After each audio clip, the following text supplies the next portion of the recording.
Good morning students, how are you? We hope all of you are very fine. चलो बेटा, आज हम electromagnetic induction पढ़ रहे थे। आज हम इलेक्ट्रोमैग्नेटिक इंडक्शन का एक सबसे इंपॉर्टेंट टॉपिक जो सीबीएसई बोर्ड और एचबीएसई बोर्ड के लिए मच इंपॉर्टेंट हम कह सकते हैं एसी जनरेटर। हरियाणा बोर्ड में तो बेटा कन्फर्म में एक ये है और एक ट्रांसफार्मर है, इन दोनों से एक हर बार आता है। लेकिन सीबीएसई बोर्ड के लिए भी काफ़ी इंपॉर्टेंट है। लेकिन सीबीएसई बोर्ड में क्या कि क्वेश्चन डायरेक्ट नहीं आएगा, कंसेप्चुअल पूछा जाएगा, तो बहुत इंपॉर्टेंट टॉपिक है। ठीक है बेटा, स्टार्ट कर रहे हैं। चलो देखिए क्या होगा। एसी जनरेटर सबसे पहले है क्या?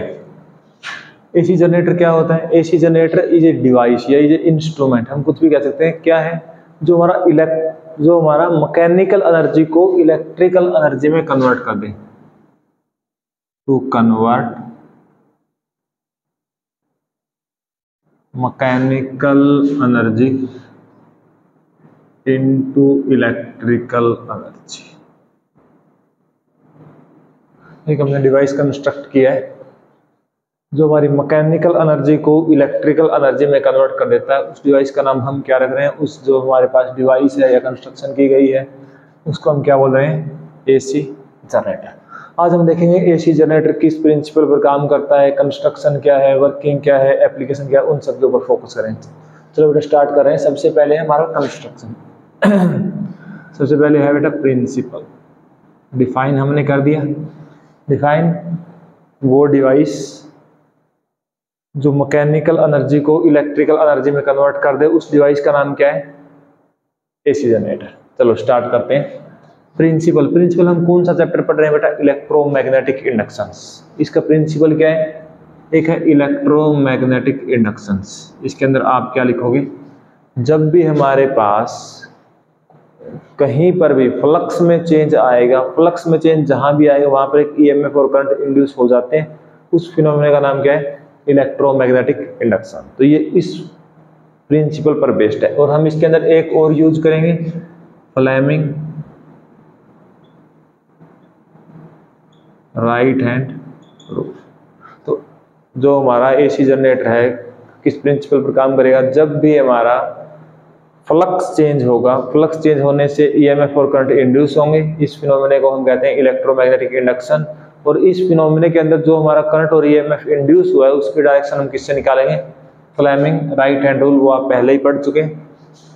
फादर फोर्स मोशन, मदर, आप इसको ऐसे ध्यान रख सकते हो बेटा। घर में सबसे बड़े फादर, उसके बाद मदर, उसके बाद child. Mean F for force या we can say that motion. Next M से मैग्नेटिक फील्ड। सी से आप इंड्यूस्ड करंट या इंड्यूस्ड ईएमएफ कह सकते हो, सी से करंट। ठीक है, इन दो प्रिंसिपल एक ही है लेकिन इसका भी हम यूज करेंगे। अब हम डिस्कस करेंगे कंस्ट्रक्शन। कंस्ट्रक्शन कैसे करना है? सबसे पहले बेटा आपको दो फील्ड मैग्नेट्स लेनी है। क्या लेना है? Field magnet. ऐसे समझो, दो हमारे पास मैग्नेट्स हैं, एक NS, आप किसी भी साइड लगा लो उसका कोई फर्क नहीं है। दो फील्ड मैग्नेट्स हैं। फील्ड मैग्नेट्स है मीन्स हम मैग्नेटिक फील्ड अप्लाई कर रहे हैं। मैग्नेटिक फील्ड कहाँ से कहाँ होता है बेटा? नॉर्थ से साउथ, मीन्स इस डायरेक्शन में मैग्नेटिक फील्ड आएगा। ये काम हमारे पास फील्ड मैग्नेट्स का। अब सेकंड है बेटा आर्मेचर। एक सेकंड मैं चेक कर लेता हूँ। एक second. Yes, it's okay. Armature क्या होता है? देखिए इसके अंदर हमने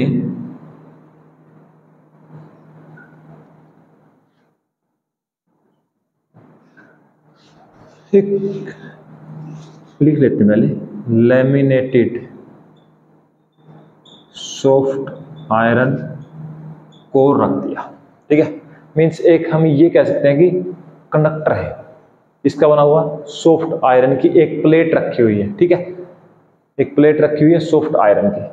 अब एक बात देखिए, हमने ये यही क्यों लिया? तो सबसे पहले बेटा लैमिनेटेड वर्ड कहाँ से हम यूज कर रहे हैं, एक बार थोड़ा सा एक्सप्लेन कर देते हैं। इसमें बेटा एक टॉपिक है एडी करंट, लेकिन ये हमारे सिलेबस में नहीं है, वहाँ से ये आया है।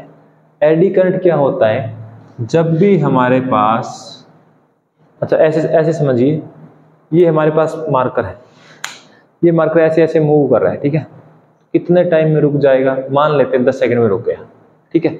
अगर हम इसी मार्कर मीन्स कोई हमारे पास करंट कैरिंग लूप, ठीक है, यहाँ तो हमने मार्कर किया है, लेकिन वहाँ हम क्या रखेंगे, कोई भी एक हमारे पास ऐसे मान लो ये हमारे पास कंडक्टिंग मीन्स कंडक्टर की, या सिंपली ऐसे समझ लो मेटल प्लेट है, क्या मेटल प्लेट।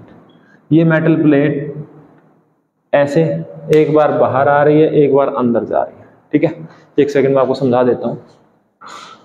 ये हमारे पास मेटल प्लेट है, ये मेटल प्लेट एक बार बाहर जाएगी, एक बार अंदर आएगी, ठीक है। अगर दोनों साइड मैग्नेटिक फील्ड है तो जब ये प्लेट बाहर जाएगी मीन्स जब सेंटर में है तो इसके अंदर से फ्लक्स मैक्सिमम है। जब ये सेंटर से बाहर जाने की कोशिश करेगा मीन्स ये मूव कर रही है, मूव करेगी तो बाहर जाएगी। जब ये बाहर जाएगी तो फ्लक्स क्या होगा, डिक्रीज होगा। फ्लक्स डिक्रीज होगा तो करंट और ईएमएफ इंड्यूस हो जाएंगे किस डायरेक्शन में, जो उसका अपोज करे। इसका बेटा अपोज कहाँ होगा, अपोजिट।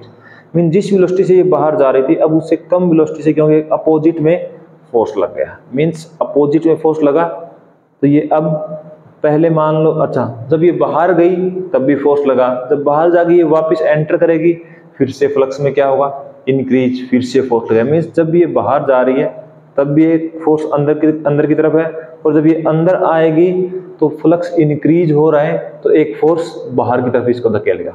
मीन्स जैसे जैसे ये मूव कर रही है इसके ऊपर हर पॉइंट पर अपोजिट फोर्स लग रहा है। मीन्स एक क्या लग रहा है, ये अपोजिट फोर्स कह लो, या इसके अंदर करंट और ईएमएफ इंड्यूस हो रहे हैं। अब अगर मेटल प्लेट के अंदर करंट और ईएमएफ इंड्यूस हो गया तो अब देखो मेटल प्लेट क्या हो जाएगी बेटा, मेटल प्लेट कंडक्टर है तो इससे करंट फ्लो करेगा। करंट फ्लो करेगा तो इसके हमारे पास बेनिफिट भी हैं और नुकसान भी है। बेनिफिट क्या है, जैसे आजकल हमारे वो आते हैं ना इलेक्ट्रिकल चूल्हे, पहले गैस सिलेंडर के आते थे, अब क्या आते हैं इलेक्ट्रिकल चूल्हे, उन्हीं वही है ये। उनके अंदर मैग्नेटिक फील्ड अप्लाई किया जाता है लाइट से मैग्नेटिक फील्ड अप्लाई होगा तो जो वो हमारी कंडक्टिंग प्लेट है उसके अंदर ईएमएफ करंट इंड्यूस हो जाएगा, उससे हम कुछ भी गर्म कर लेते हैं। लेकिन अब हमारे पास ये क्या हो जाएगी, गर्म हो जाएगी। जो कंडक्टिंग प्लेट बाहर अंदर मूव कर रही थी वो क्या हो जाएगी, गर्म हो जाएगी। गर्म हो जाएगी, दो नुकसान हो गए देखो, एक तो उसके अंदर करंट फ्लो करने लग गया, मान लो हमें करंट चाहिए नहीं, एक नुकसान ये हो गया। और एक जब भी करंट फ्लो होगा कुछ रेजिस्टेंस होगा, हीट प्रोड्यूस हो जाएगी, ठीक है। हम नहीं चाहते कि इससे करंट फ्लो हो, तो हमने क्या किया, जो हमारी कंडक्टिंग प्लेट पहले ऐसे थी उसको बेटा हमने ऐसा बना दिया, यहां बना देता हूं, उसको हमने कैसे बना दिया, ऐसा।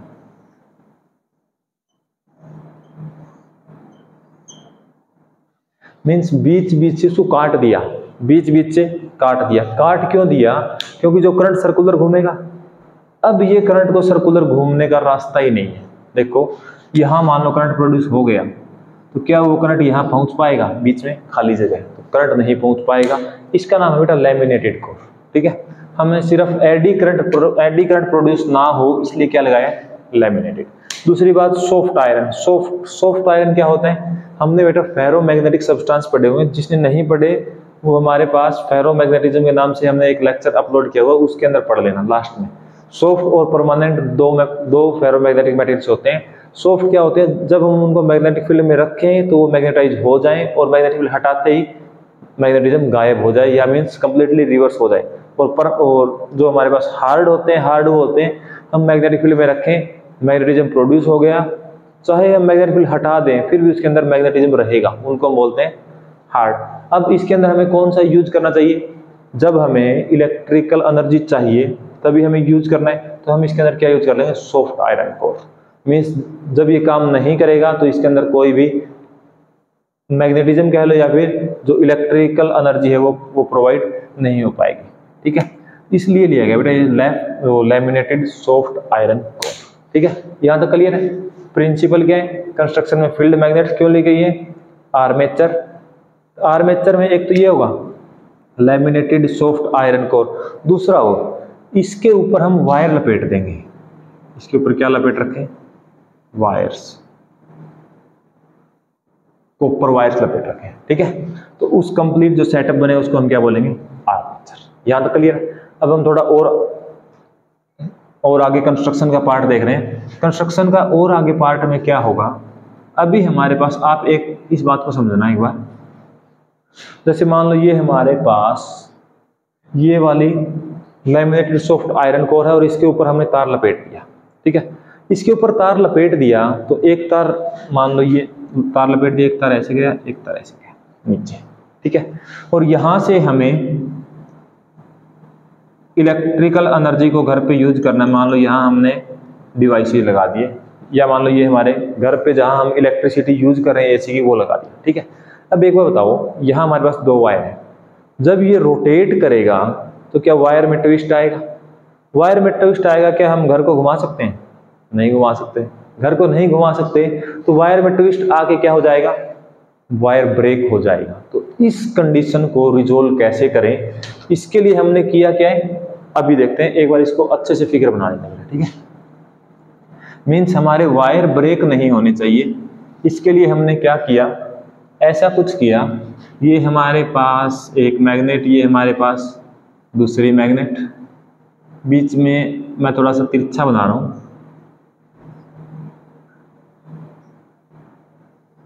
और इसके ऊपर क्या है, बहुत सारे वायर लपेटे हुए वायर, और ये हमारे पास वो दो वायर है। अगर ये घूमते रहे, यहाँ पर कुछ ना कुछ सर्किट कनेक्ट होगा, वो सर्किट साथ में नहीं घूम सकता, मीन्स हम नहीं चाहता कि इसके अंदर ट्विस्ट आए। तो इसके लिए हमने बेटा क्या किया, यहां पर एक हमने, इसको बोलते हैं बेटा स्लिप रिंग्स। क्या बोलते हैं? Slip ring. तो तीसरी कंस्ट्रक्शन में हम क्या लिखेंगे? Slip ring.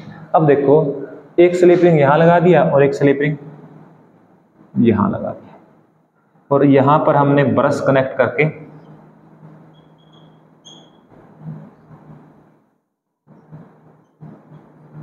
और ये हमने एक्सटर्नल सर्किट में जोड़ दिया। अब देखिए क्या होगा, ऐसे समझो बेटा इस बात को, ये हमारे पास दो वायर हैं, एक से करंट जाएगा, एक से करंट आएगा, ठीक है। अगर ये दोनों घूमे तो हमारा क्या आ जाएगा? ट्विस्ट आ जाएगा। अब हमने ऐसे कर लिया, थोड़ा एक का सर्कल यहां बना दिया, एक रिंग लगा दी और एक रिंग यहां लगा दी। अब ये जब दोनों घूमेंगे तो उस रिंग को टच करते हुए घूमेंगे, मीन्स अब ये फ्रीली घूम सकता है। अब इसके अंदर ट्विस्ट नहीं आएगा, ट्विस्ट नहीं आएगा तो अब ये फ्रीली घूम जाएगा। और ये वायर, इस वायर के बेटा ये रिंग टच में नहीं है, सिर्फ अंदर से पास कर रही है, और इस वायर के अंदर भी ये रिंग सिर्फ इसके ऊपर ये रोटेट कर रहा है, या ये रिंग रोटेट कर रही है। देखो क्या होगा, जब ये घूमेगा जितना भी करंट है वो इस रिंग को ट्रांसफर होता जाएगा, और ये रिंग करंट आगे ट्रांसफर कर देगी, तो हमारा सर्किट बचा रहेगा। अगर आपको इसकी और अच्छे से व्यू देखना है तो कल हमने एक AC generator usage of slip rings के नाम से एक शॉर्ट वीडियो डाली, ठीक है। वो एक बार आप देख लोगे तो आपको ये भी क्लियर हो जाएगा कि ये घूम कैसे रही है, ठीक है। ये था हमारे पास कंस्ट्रक्शन। कंस्ट्रक्शन में फोर्थ पॉइंट क्या लिखा हमने? बस।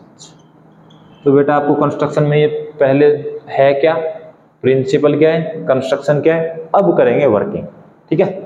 वर्किंग स्टार्ट करते हैं। वर्किंग स्टार्ट करते हैं तो इसको हटा देते हैं, इसको हटा देते हैं, तो आपको कुछ सिखा देते हैं। चलो देखिए क्या होगा। वर्किंग स्टार्ट कर रहे हैं।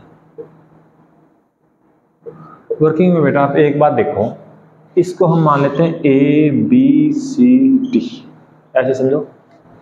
ये हमारे पास ए पॉइंट है, बी सी डी, ये स्टार्टिंग में ऐसे रखी हुई है। नॉर्थ ईस्ट साइड है, साउथ ईस्ट साइड है, मैग्नेटिक फील्ड इस साइड जा रहा है, ठीक है। मैग्नेटिक फील्ड इस साइड जा रहा है, मैग्नेटिक फील्ड की क्या रखी हुई है? परपेंडिकुलर, क्योंकि जो इसका एरिया वेक्टर आएगा, अब मैग्नेटिक फील्ड और एरिया वेक्टर सेम डायरेक्शन में है, तो इससे फ्लक्स मैक्सिमम पास कर रहा है, ठीक है। ये हमारा ए बी है, ये हमारा सी डी है। अगर बेटा मैं इसको पीछे घुमा दूं, मीन्स मैं ए बी को कहां लेकर गया? नीचे। सी डी को कहां लेकर आया? ऊपर। मीन्स मैं ए बी को कहां लेकर जा रहा हूं? नीचे। सी डी को कहां लेकर आ रहा हूं? ऊपर। तो क्या होगा, एक बात समझो, ए बी हमारा कहां जाएगा? नीचे। सी डी हमारा कहां जाएगा? ऊपर। हमने क्या फ्लेमिंग राइट हैंड रूल पढ़ा हुआ है? मोशन, मैग्नेटिक फील्ड हमें पता है, तो हम करंट की डायरेक्शन निकाल देंगे। देखो क्या आएगा, ऐसे समझो, हमारे पास मोशन कहाँ है, इसका नीचे की तरफ मोशन नीचे, मैग्नेटिक फील्ड उस साइड है। मोशन की डायरेक्शन में बेटा हमने थंब कर दिया, ये ए बी पार्ट हमारा कहाँ जाएगा, नीचे, थंब नीचे, मैग्नेटिक फील्ड उस डायरेक्शन में जा रहा है, ये उस डायरेक्शन में जा रहा है, तो हमारा करंट कहाँ इंड्यूस हो रहा है, नीचे की तरफ। मीन्स इसके अंदर हमारा करंट कहाँ प्रोड्यूस हुआ है, नीचे की ओर। ठीक है, इसके अंदर करंट कहाँ प्रोड्यूस हो गया, नीचे की ओर। इसकी ओर बात करते हैं, ये हमारा कहाँ जाएगा बेटा, बाहर जाएगा, आपकी साइड, आपकी side motion, magnetic field, current कहाँ इंड्यूस होगा, ऊपर की तरफ। मीन्स हम ऐसा कुछ बना सकते हैं,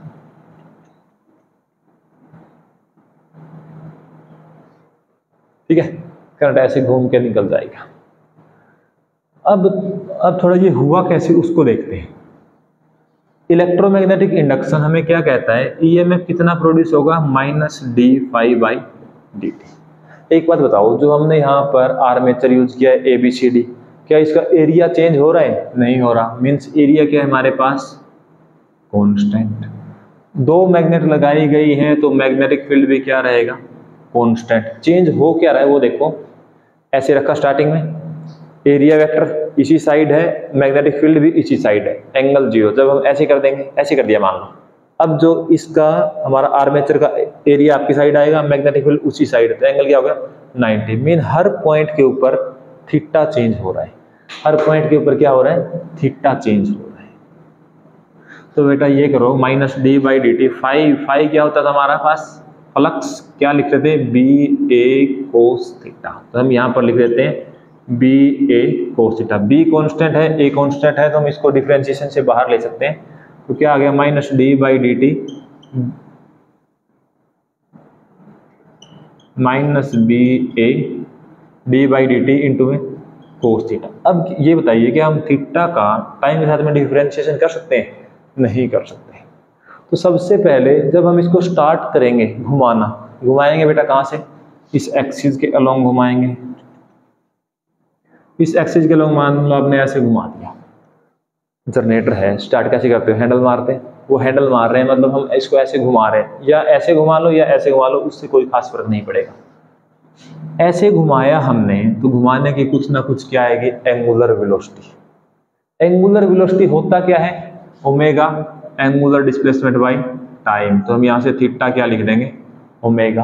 तो हम बेटा यहाँ पर क्या लिख रहे हैं, -BA d/dt cos omega t। अब cos ओमेगा t का डिफरेंशिएशन आपको आता है, क्या होता है, -BA sin omega t into में ओमेगा, माइनस से माइनस क्या आ गया हमारे पास, BAW sin ओमेगा t। ये आ गया बेटा EMF की वैल्यू। अब एक चीज देखिए, B क्या है, कांस्टेंट, एरिया क्या है, कांस्टेंट, एंगुलर वेलोसिटी जिस वेलोसिटी से ये घूम रहा है वो भी क्या है, कांस्टेंट। मीन ये तीनों हमारे पास कांस्टेंट है, तो मैं इसको ऐसे लिख दूं, E = E0 sin omega t। ये देखो E क्या है, EMF, E0 क्या है, maximum value, sin omega t क्या है, sin ओमेगा t क्या है, आपने बेटा +1 में पढ़ा होगा। sin ओमेगा t का कैसा फिगर होता है, इस टाइप का फिगर होता है।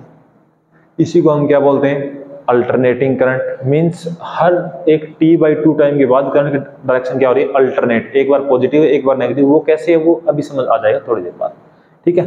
तो हमें इतना EMF मिलता है, और ये EMF क्या है, AC, इसलिए बेटा इसका नाम है AC जनरेटर। अब हम समझते हैं कि ये क्यों आया, ठीक है।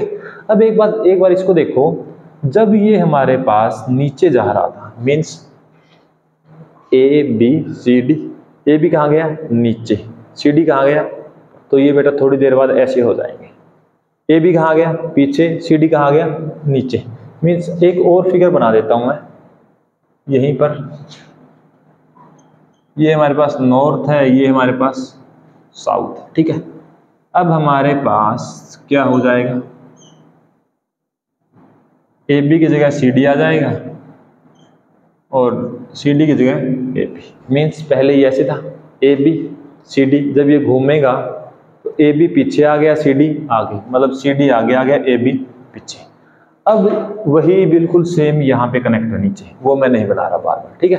अब एक बार बताइए, अब CD कहाँ आएगा, CD यहाँ है, ए बी सी डी ऐसे घूम गया बेटा, सी डी ऊपर है ए बी नीचे। अब सी डी कहाँ आएगा, नीचे, मतलब मेरी तरफ। ए बी कहाँ जाएगा, आपकी तरफ, मतलब ए बी बाहर आएगा, सी डी कहाँ जाएगा, नीचे। सी डी कहाँ जाएगा, नीचे। ए बी कहाँ जाएगा, ऊपर। अब फिर लगा दो, मैग्नेटिक फील्ड कहाँ से कहाँ होता है, नॉर्थ से साउथ। दोबारा से फ्लेमिंग राइट हैंड रूल लगाओ। सीडी की मूवमेंट कहाँ है बेटा, नीचे, अंगूठा नीचे कर दिया। मैग्नेटिक फील्ड कहाँ है, इस डायरेक्शन में।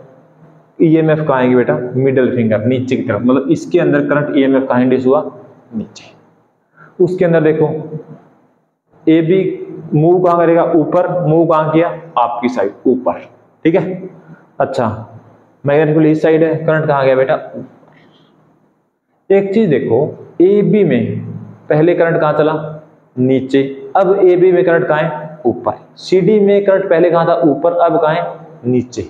मीन्स क्या हुआ, देखो ए बी है, अगर ये घूम के कंप्लीट आए तो मैं इसका टाइम मान लूँ टी। कितना टाइम मान लूँ, टी। तो जब टाइम टी होगा तो ए बी वापिस आएगा, ठीक है। लेकिन जब ए से, जब यहाँ ए बी था, ए बी यहाँ आ गया, ठीक है।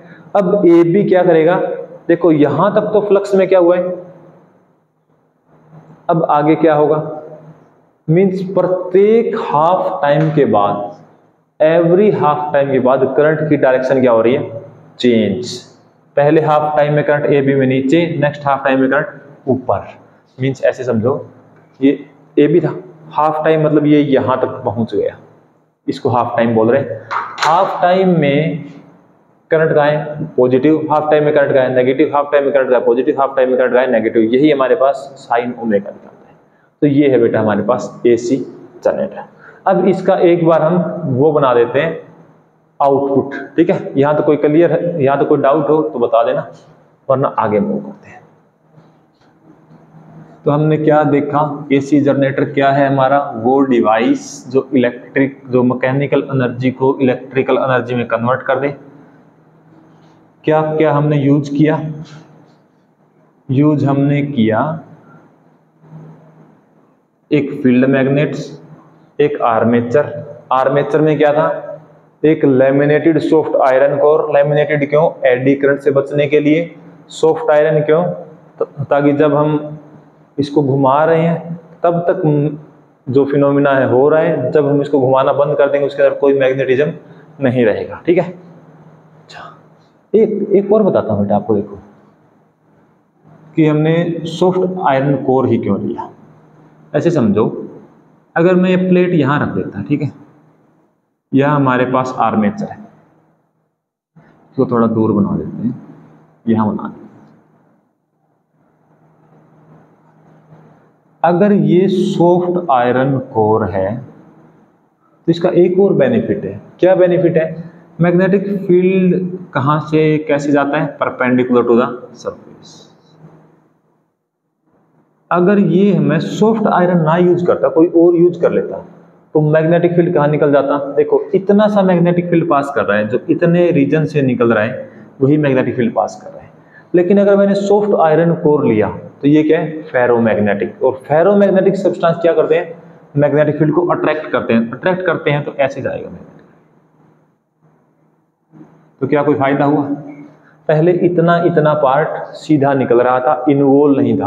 अब फेरोमैग्नेटिक लगाने से क्या हुआ, सारा मैग्नेटिक फील्ड इसके अंदर से जाएगा, जिससे इलेक्ट्रोमैग्नेटिक इंडक्शन और ज्यादा होगा, क्योंकि अब बी की वैल्यू क्या हो जाएगी, लार्ज, ठीक है। तो एक ये भी बेनिफिट है, हम वहां बताना भूल गए थोड़ा, ठीक है। चलो, लैमिनेटेड क्यों लिया, सॉफ्ट क्यों लिया, आयरन क्यों लिया, फेरोमैग्नेटिक क्यों लिया। चलो अब ऐसे समझते हैं, ये हमारा नॉर्थ पोल है, ये हमारा साउथ पोल है। स्टार्टिंग में ए बी आगे है, ए बी आगे है, सी डी इसके पीछे, मतलब यहाँ ए बी है, सी डी पीछे। तो मैं इसको थोड़ा सा ऐसे बना देता हूँ, मीन्स सी डी, ये कहाँ है, पीछे, ये कहाँ है, फ्रंट में कह लो या आगे कह लो, सामने कह लो, ठीक है। ऐसे है बेटा, ऐसे है तो इससे फ्लक्स क्या जाएगा, मैक्सिमम। मैक्सिमम फ्लक्स जाएगा। देखो अगर मैं इसको इतना चेंज करता हूँ, कितना कितना देखो ए बी है, अगर ये घूम के वापस आ जाएगा हाथ टूट जाएगा। ये ए बी है, ये घूम के वापस ए बी घूम के वापस आ जाएगा, कितना टाइम लगा टी। लेकिन मैंने इसको बेटा इतना सा घुमाया, कितना t/4, ये t/2 3t/, मतलब मैंने इसको कितना घुमाया है 0 से लेकर t/4 टाइम तक, t 3t/4 और t कहाँ तक घुमा, और यहाँ पर हम दिखा देते हैं EMF या करंट इंड्यूस। ठीक है, अब देखिए इतना था, यहाँ तक घुमा दिया, तो यहाँ बेटा फ्लक्स क्या था मैक्सिमम, फ्लक्स क्या था मैक्सिमम। जब हम इसको यहाँ तक लेकर आए तो फ्लक्स क्या हो रहा है डिक्रीज हो रहा है, और यहाँ आके फ्लक्स पास ही नहीं कर रहा, मतलब इस पॉइंट पर आने के बाद यहाँ से यहाँ तक फ्लक्स में मैक्सिमम चेंज आ गया, और फ्लक्स में जितना ज़्यादा चेंज होगा EMF क्या हो जाएगा उतनी ज़्यादा। मीन्स यहाँ पर हमें क्या मिलेगा मैक्सिमम। यहाँ से जैसे जैसे मूव कर रहे हैं हम फ्लक्स डिक्रीज हो रहा है, मतलब यहाँ करें फ्लक्स में कम डिक्रीज हुआ, यहाँ करें फ्लक्स में ज़्यादा, यहाँ कर दें मैक्सिमम, मतलब यहाँ से यहाँ तक आते टाइम करंट इंक्रीज हो रही है इंड्यूस्ड EMF और करंट, लेकिन यहाँ आने के बाद मैक्सिमम, मीन्स यहाँ से यहाँ तक बेटा इंक्रीज हुआ है, यहाँ से यहाँ तक क्या हुआ है इंक्रीज। अब इसके बाद देखिए, अब यहाँ पर इससे कोई मैग्नेटिक फील्ड लाइंस पास नहीं कर रही, अब इसको मैं घुमाऊं तो मैग्नेटिक फील्ड लाइंस इंक्रीज होना स्टार्ट हो जाएगी। यहाँ आने के बाद फिर से मैक्सिमम चेंज, ठीक है मैक्सिमम चेंज। देखो यहाँ क्या था मिनिमम फ्लक्स, जैसे जैसे बढ़ाएंगे क्या हो जाएगा फ्लक्स डिक्रीज, फ्लक्स इंक्रीज होना स्टार्ट। तो जब ये मैक्सिमम पहुंच जाएगा, यहाँ पहुंच जाएगा, तो फिर से फ्लक्स में जो मैक्सिमम चेंज आ गया, लेकिन अब हमारे पास जो फ्लक्स पहले था वही फ्लक्स अब पास कर रहा है। ठीक है, और घुमाएं तो ये बेटा ऐसे चला जाएगा। मीन्स हमें मैक्सिमम कब मिलेगा t/4 और 3t/4, या तो यहाँ मैक्सिमम मिलेगा या फिर यहाँ मैक्सिमम मिलेगा, क्योंकि इन दोनों केसेज में जो फ्लक्स में चेंज आया है वो मैक्सिमम आया है। यहाँ मान लो 10 लाइन पास कर रही थी, यहाँ क्या हो जाएगी 0, तो फ्लक्स में चेंज 10 का है, इनके बीच में फ्लक्स में चेंज 10 का नहीं है, इसलिए हमारे पास ये बात है। ठीक है, that's all from my side AC generator. ठीक है, और कुछ रह तो नहीं गया AC जनरेटर के अंदर, बहुत है बेटा। ठीक है, और एक और बात, वीडियो पसंद आई तो बेटा मैं ये नहीं कह रहा लाइक सब्सक्राइब, वो आपकी मर्जी है, आपको अच्छा लगे तो कर देना, ना लगे तो मत करना। लेकिन अगर आपको ये लगे कि आपको हर एक पॉइंट का मीनिंग समझ आया है, मतलब आपको क्रैमिंग नहीं करनी पड़ी। ठीक है, अगर आपको हर एक वर्ड का, हर एक क्यों यूज किया गया, हर एक का मीनिंग समझ आया है, तो आप इसको क्या कर दोगे शेयर कर के दोगे। हमारा मोटो क्या है stop cramming start learning. Means कोई और जो पढ़ना चाहे, कोई और जो क्रैम कर रहा है उसको क्रैम से पीछा छूट जाए। Okay, thank you so much, have a nice day.